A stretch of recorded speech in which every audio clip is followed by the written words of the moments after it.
Ada seorang tukang bangunan. Tukang bangunan ini telah bekerja di dalam sebuah perusahaan selama puluhan tahun. Rapih kerjanya, profesional, dan telah mendatangkan keuntungan yang sangat banyak bagi perusahaannya. Karena dia sudah tua, maka dia berniat ingin mengajukan pensiun kepada bosnya. Dia ingin menghabiskan masa tuanya bersama anak-anaknya, bersama keluarganya. Maka dia bikin surat mengajukan pensiun dan diserahkan kepada bosnya. Ketika bosnya baca, bosnya agak kaget. Kamu jangan pensiun dulu. Proyek kita sekarang sedang banyak di mana-mana. Tuh di situ, di Sentul, di sana banyak. Proyek kita sedang banyak ini. Kalau kamu pensiun gimana nih? Siapa yang megang proyek ini? Tetapi si tukang bangunan tetap bersikeras pensiun. Enggak, saya udah tua, Pak. Saya ingin menghabiskan sisa usia saya bersama keluarga. Karena kan yang namanya tukang bangunan kan sering keluar kota kan, jarang pulang proyek. Maka akhirnya karena bosnya tidak bisa merayu, sudah dirayu, sudah dinaikin gajinya hingga 3 kali lipat, tetap aja nggak mau. Ini pensiun. Ini gajinya dinaikin 3 kali lipat ini, pensiun Pak pokoknya gitu. Nah karena tidak bisa dirayu lagi, akhirnya si bosnya ngomong, baik, saya akan mengabulkan masa pensiunmu. Tentunya kalau pensiun kan harus dikasih pesangon, ya. Baik, kami akan mengabulkan pensiunmu, permohonan pensiunmu, tapi dengan satu syarat. Tolong bangunkan kami satu rumah lagi di daerah Sentul misalnya. Terakhir kalinya. Setelah itu silakan pensiun deh. Pokoknya buatin satu rumah lagi itu.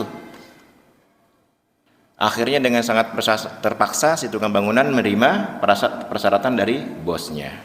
Dengan hati yang kesel, ya diterima akhirnya kan syaratnya. Mulailah dibangun sebuah rumah. Bangun rumah kan bisa 8 bulan ya kan? Sampai setahun gitu. Tapi karena dia ingin cepat-cepat selesai, ingin cepat pensiun, akhirnya rumah itu dibangun asal-asalan. Cepat.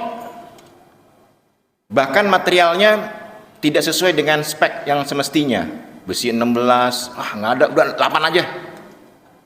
Corannya, semennya, adukannya, pokoknya asal-asalan, materialnya asal-asalan. Ya, yang penting cepat selesai karena dia ingin pensiun. Nah, dari segi hitungan profesional, rumah itu kalau sudah jadi tidak akan bertahan lama karena dibuatnya asal-asalan.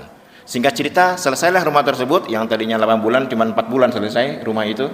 Akhirnya diserahkan kuncinya. Ini bos, sudah selesai rumahnya. Apa kata bosnya? Bosnya berkata, wahai saudaraku, rumah yang engkau bangun terakhir kalinya itu adalah untukmu. Yang baru saja engkau bangun itu adalah untukmu. Ini bonus dari kami karena engkau telah bekerja bersama kami selama puluhan tahun dan telah mendatangkan keuntungan yang sangat banyak. Silakan ambil rumah itu. Untukmu itu. Apa yang terjadi jemaah sekalian? Si tukang bangunan menyesal. Kalau dia tahu rumah yang dia bangun terakhir kali itu adalah untuknya, nggak mungkin tuh dia buatnya asal-asalan. Nggak mungkin dibuat dengan material yang seadanya. Pasti dia bangun dengan rapi, dengan material yang mewah, yang kuat, karena dia tahu bahwa rumah itu adalah untuknya. Nah, jemaah sekalian rahmati Allah, ini cerita ilustrasi saja, bukan cerita sungguhan ya.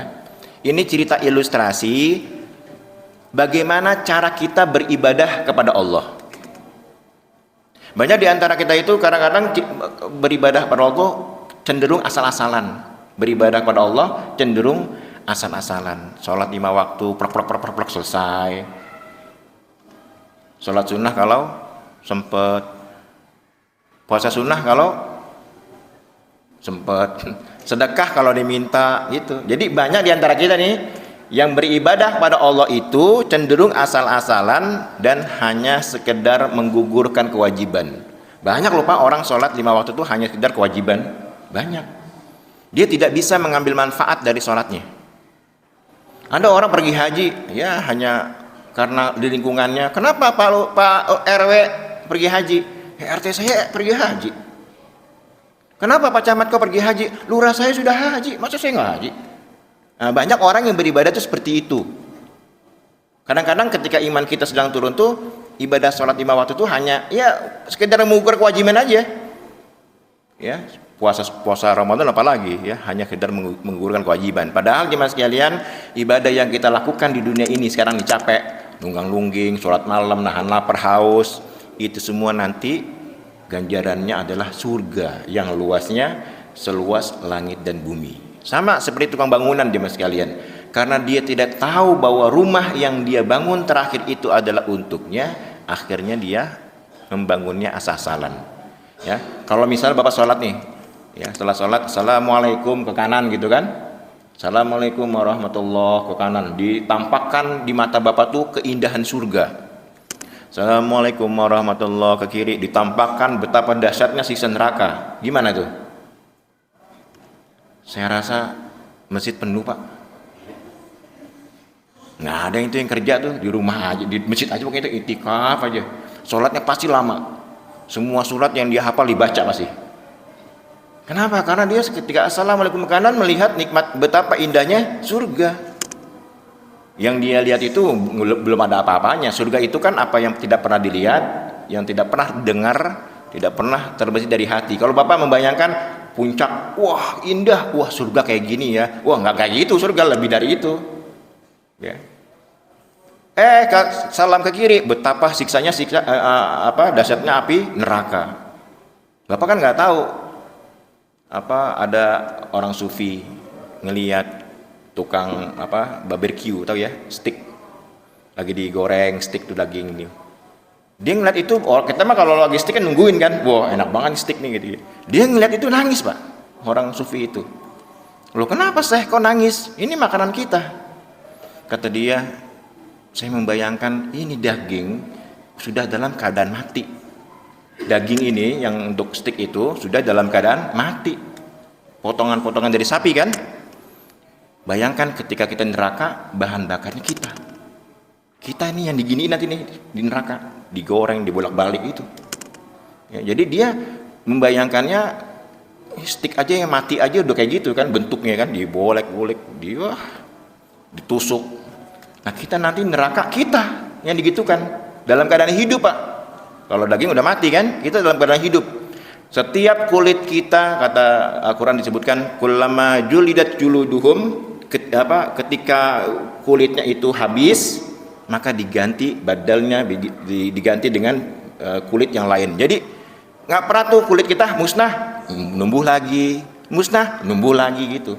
Kenapa kok dengan kulit? Karena kulit itu adalah bagian tubuh manusia yang merasakan sakit.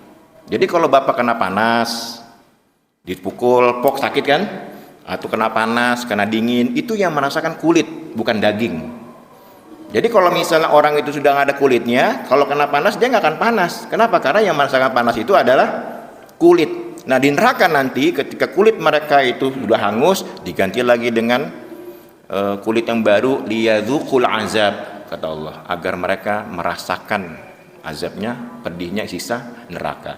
Nah jemaah sekalian mata Allah, di bulan Ramadan ini mari sama-sama ya, ibadah kita jangan sekedar hanya menggugurkan kewajiban, tapi benar-benar kita lakukan sebagai kebutuhan.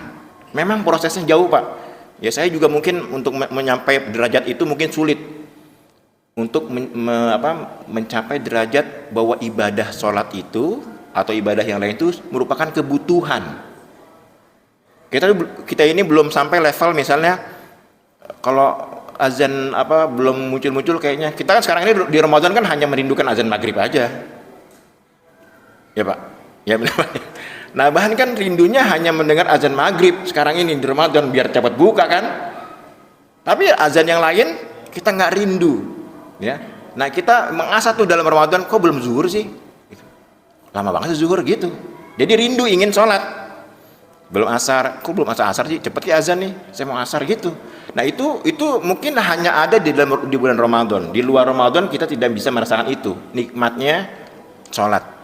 Maka wajar lah kalau Nabi misalnya malam-malam izin. Beliau itu kalau mau sholat malam izin dengan istrinya. Wahai Aisyah, relakah engkau di malam giliranmu ini aku tinggal untuk beribadah kepada Allah? Izin pak Nabi itu ketika tidur dengan istrinya, kemudian Nabi ingin ibadah kepada Allah, izin. Ya wahai Aisyah, ikhlaskah engkau, ridhokah engkau jika aku tinggal engkau untuk beribadah pada Allah? Apa jawab Aisyah? Siti Aisyah berkata, ya Rasulullah, sebenarnya aku ini seneng banget dekat denganmu, pengen banget tidur di sampingmu, tapi aku pun menyukai apa yang engkau suka. Karena Rasulullah menyukai berdekatan dengan Allah, sholat gitu, maka Siti Aisyah ridho untuk ditinggalkan oleh Rasulullah menjalankan sholat malam gitu. Nah ini mungkin di rumah tangga kita nggak begitu ya kan, tapi itulah mungkin pelan-pelan ke sana, minimal untuk diri kita sendiri, bahwa ibadah itu merupakan kebutuhan, bukan sebagai beban, apalagi hanya sekedar menggugurkan tanggung jawab.